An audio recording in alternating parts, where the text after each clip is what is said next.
Oh no! What's up, y'all? Welcome to the very first edition of All Naw. I'm Jason. This is Chris. No relation. For those of you who don't know what All Naw is, which is pretty much all of y'all, this is what we call Hollywood and all that bullshit they be putting out in the motherfucking theaters. So lock up your wives, lock up your daughters, lock up your dogs, your cats, your neighbors, all them motherfuckers, because this is about to be All Naw.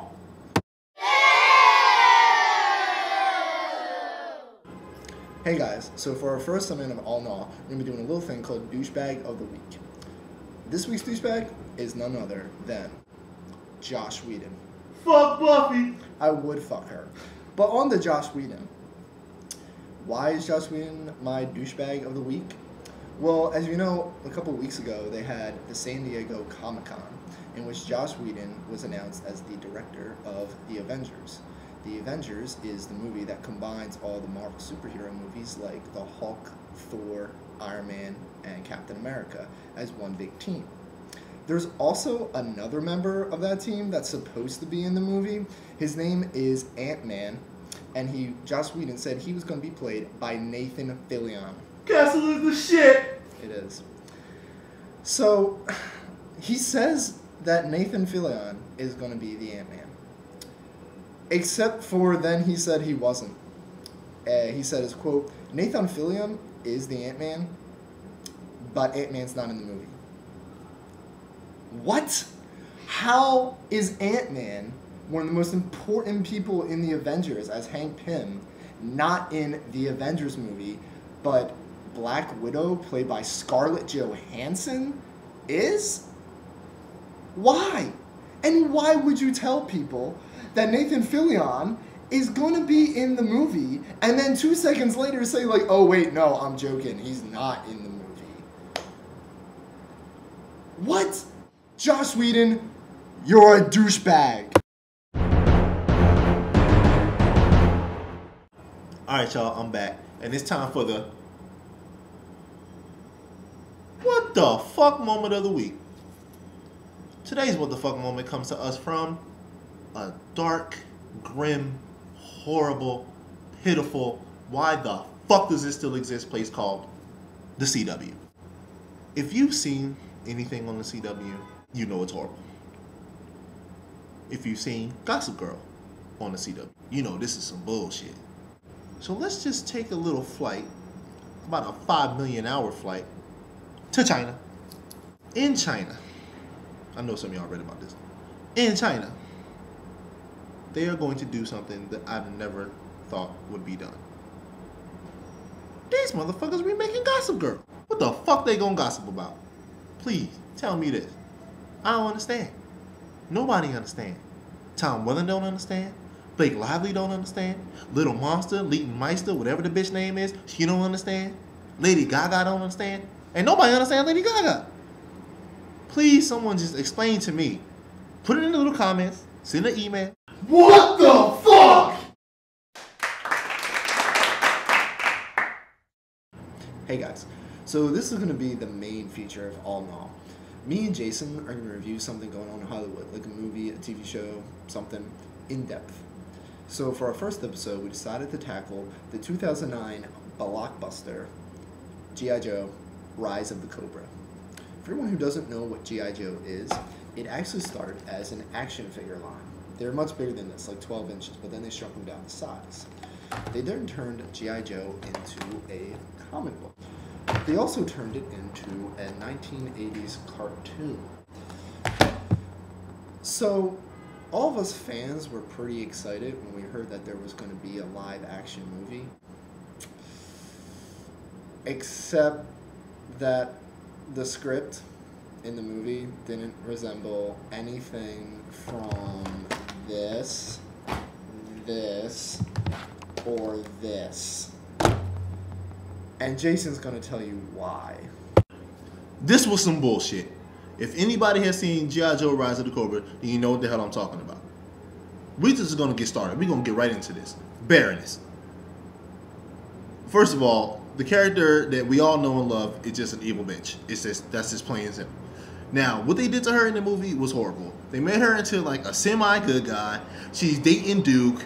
Duke's like the Army Ranger of the greatest, has her brother, who's Rex, who turns out to be Cobra Commander, who was previously like a doctor. I don't know. It was just really awkward and stupid.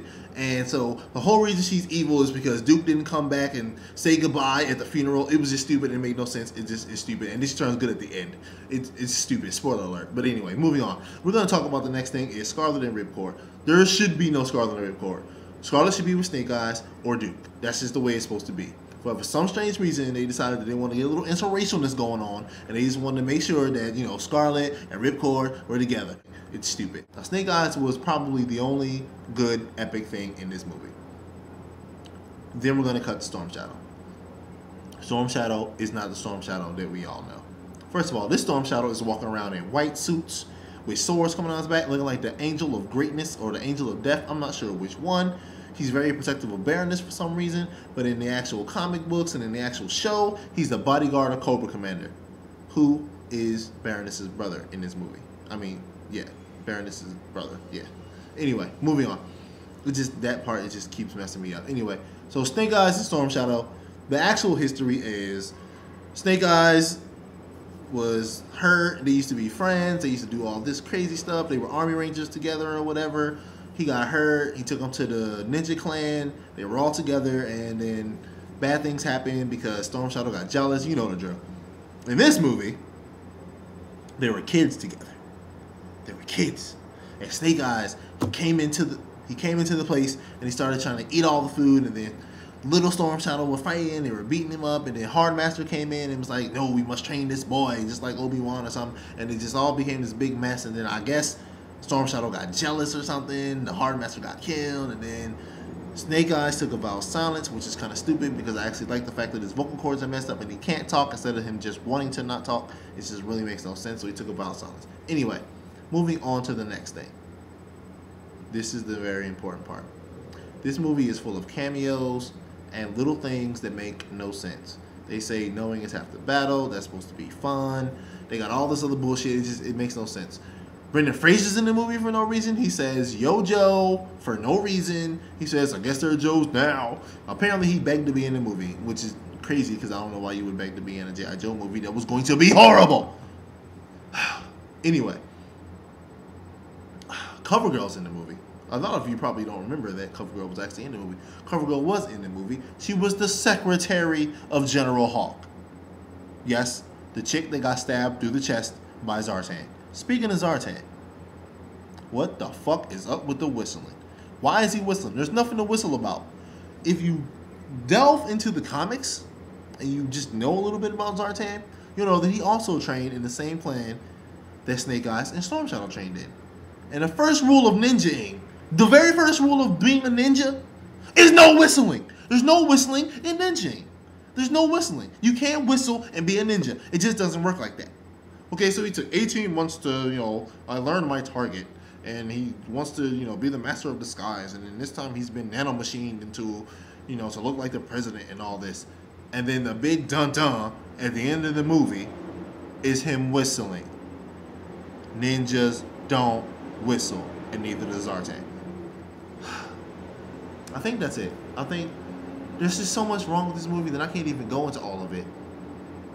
I just can't. However, there is one final question that I really must ask. I have to ask this question. What the fuck is the ice pack? Alright guys, that's it for us for now. Thanks for watching the first episode of All NAW. Be sure to tune in next week when me and Jason are going to review Star Wars. There's no whistling in ninja. There's no whistling.